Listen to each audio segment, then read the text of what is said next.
शेर और बेल। एक बार नदी से पानी पीते हुए शेर ने एक अजीब सी आवाज़ सुनी। एक बार नदी में पानी पीते हुए एक अजीब सी आवाज़ सुनी। शेर उस आवाज़ को सुनकर डर गया। शेर उस आवाज़ को सुनकर डर गया क्योंकि ऐसी आवाज़ उसने पहली बार सुनी। वह सरपट अपनी गुफा की ओर दौड़ा, अपनी गुफा की ओर भाग गया। ऐसी आवाज़ सुन के दो सियारों ने उसे इस तरह भागते हुए देखा। पहला सियार दूसरे से बोला, हमें राजा से पूछना चाहिए कि वह किस बात से इतने डरे हुए हैं। पहला शेर जो दूसरे शेर से बोला, हमें राजा से जो शेर से पूछना चाहिए कि वह किस बात से डरे हैं। दूसरा शेर इससे सहमत नहीं था। उसे लगता था कि राजा के मामले में दखल अंदाजी करना ठीक नहीं है। दूसरा शेर ने क्या बोला कि राजा के मामले में दखल देना ठीक नहीं।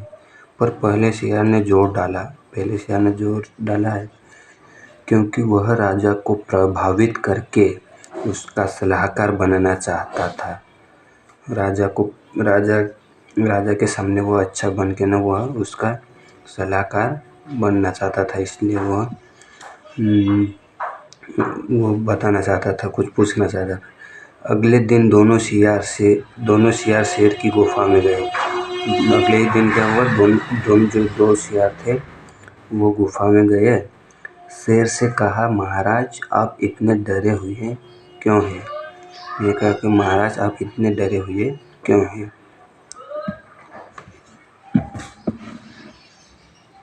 शेर ने उन्हें उस अजीब आवाज़ के बारे में बताया। शेर ने जो अजीब आवाज़ सुनी थी उसके बारे में बताया है। सियारों ने उससे इस मामले की जांच करने का वादा किया।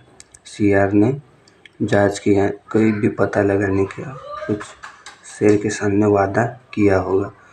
अंततः उन्हें पता चल ही गया कि एक बेल ये अजीब आवाज़ें निकाल रहा है। जो सियार है उनको पता चल गया कि जो एक बेल है वो एक अजीब आवाज़ निकालता है। सियार फिर से शेर के पास गए और बोला, महाराज एक बेल बिना आज्ञा के आपके क्षेत्र में घुस गया। मैंने देखा जो सियार ने पता लगाने गए थे उन्होंने क्या पाया कि जो बेल है बिना आज्ञा के क्षेत्र में घुस गया। आप कहें तो हम उसे आपकी सेवा करने के लिए कहें। शेर के सामने क्या कहे कि यदि आप चाहो तो आपकी सेवा करने के लिए कहें। शेर मान गया। पहला शेर बेल के पास जाकर बोला, पहला शेर है वो जो बेल अजीब आवाज़ निकालता है उसके पास जाकर बोला, क्या तुम्हारे पास इस जंगल में रहने के लिए शेर की आज्ञा है? क्या तुम्हारे पास आज्ञा है जंगल में रहने के लिए? तो बेल से पूछा, नहीं, मुझे तो मेरा मालिक यहाँ छोड़कर चला गया। बेल ने जवाब देते हुए कहा कि नहीं, मुझे तो मेरा मालिक है वो यहाँ छोड़कर चला गया। सियार ने जंगल में रहने के एवज में बेल को शेर की सेवा करने के लिए राजी कर लिया। सियार था वो जंगल में जो बेल को रहने के लिए बेल को शेर की जो सेवा करने के लिए उसको मना लिया। शेर सियारों की सूझबूझ से इतना प्रभावित हुआ कि उन्हें अपना मंत्री नियुक्त कर दिया।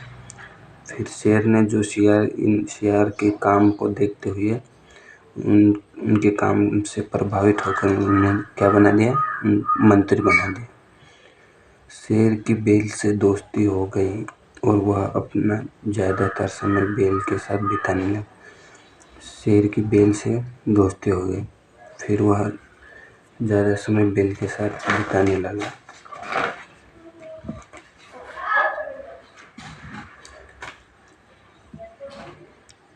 जल्दी ही बेल ने शेर को शिकार न करने के लिए मना लिया। जल्दी ही बेल ने शेर को शिकार न करने के लिए मना लिया। शियारों की इस बात से बड़ी तकलीफ हुई, क्योंकि अब उन्हें भी खाने के लिए जानवर नहीं मिलते थे। शियारों को फिर तकलीफ हुई कि खाना उनको भी नहीं मिल रहा है। उन्होंने बेल से छुटकारा पाने की युक्ति खोजी। उन्होंने बेल से फिर छुटकारा पाने की कोई प्लान सोचा हो। पहला शियार शेर के पास जाकर बोला, महाराज, यह बेल आपका शत्रु है, इसने जानबूझकर आपका शिकार छुड़वाया। पहला शियार ने बोला, महाराज, ये बेल आपका दुश्मन या शत्रु है, जो भी है, जो जानबूझकर शिकार छुड़वाया। आप तो मांसाहारी हो, आप जानवरों को खाकर ही स्वस्थ रहोगे। आपको कमज़ोर करके वो आपको मारकर जंगल का राजा बनाना चाहता है। शेर को अब बेल पर शक होने लगा। दूसरा शियार बेल के पास गया और बोला, तुम बहुत मासूम हो जो तुमने शेर पर भरोसा किया। वह तुम्हें मारना चाहता है। जो पहला शेर वो शेर को चढ़ा रहा है और दूसरा शेर वो बेल को चढ़ा रहा है। बेल ने शियार को उसके सुझाव के लिए धन्यवाद किया। अगले दिन शेर बेल से मिलने गया।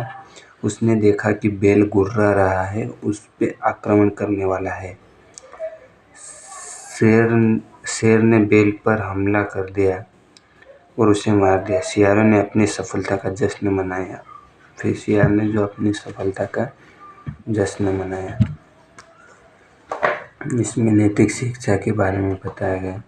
बुरे व्यक्ति की संगत से बचे। जो बुरे व्यक्ति हैं उनकी संगत से बचना चाहिए।